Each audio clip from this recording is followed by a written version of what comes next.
Basically, I think life inspires me. The things I hear or read about.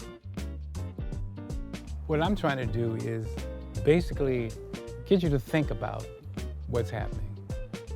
The whole thing about out of sight, out of mind. If you don't see it, you don't think about it. If you see something, and I try and bring something educational, positive, and thought-provoking when you look at it. My name is Ramesses. That's all I go by. I started in the press room at the LA Times and got an internship in the art department while I was still working in the press room, and I was working in the art department for almost 15 years doing art, basically newspaper art. Yeah, I started out with black and white drawings of historical black people, and then it got into jazz, blues, then it got into more political satire.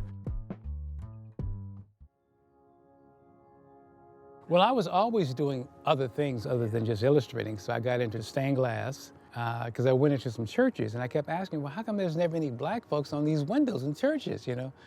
And I said, is it hard to make black people? He says, no, people just didn't want them. So I started making black people in stained glass windows.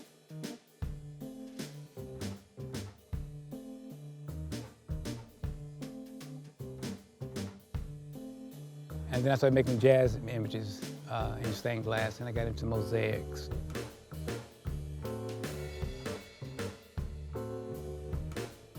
The quilts is my latest love because I can't stop quilting. My friends can tell you I quilt all the time. I went to a class at the AAQLA, and they taught me how to quilt. And I said, well, this is what I want to do. I want to do a portrait quilt. And they said, well, we don't know how to do a portrait quilt. We can tell you how to do it, but we can't do it. And so I taught them how to do it. And it was so funny is that now they taught me, and now I'm teaching them. It's like now, and I pass it on to other people. Well, I always try and add something in the quilt that represents the culture of the person that I'm doing. And a lot of times I'll go to Salvation Army, I'll go to Goodwill, I'll go to Joann's, M&L's, I go to these quilt stores. Whenever I go across country, I always find these quilt stores, and I try and find unusual fabrics that I can use.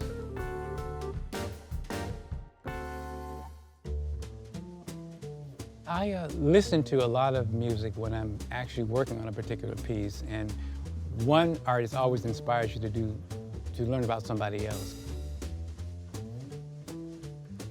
By listening to the music, I try and feel what they were feeling at the time when they were playing it and rehearsing it. I know where I want to go with it when I'm starting, but it always changes. You learn about other people when you're doing it. So not just that one person, they kind of lead you into somebody else. But I think based on me working on the quilts or working on a piece of glass, and then reading about them when I'm working on them, I kind of have a feeling that I have met them, that you can look at it and see something, you know, the glass, the life coming through the glass. The artists that were in Leimert Park when I first came there, they're no longer here. They're no longer, you know, doing anything. A lot of them are still alive, but they're not doing anything anymore.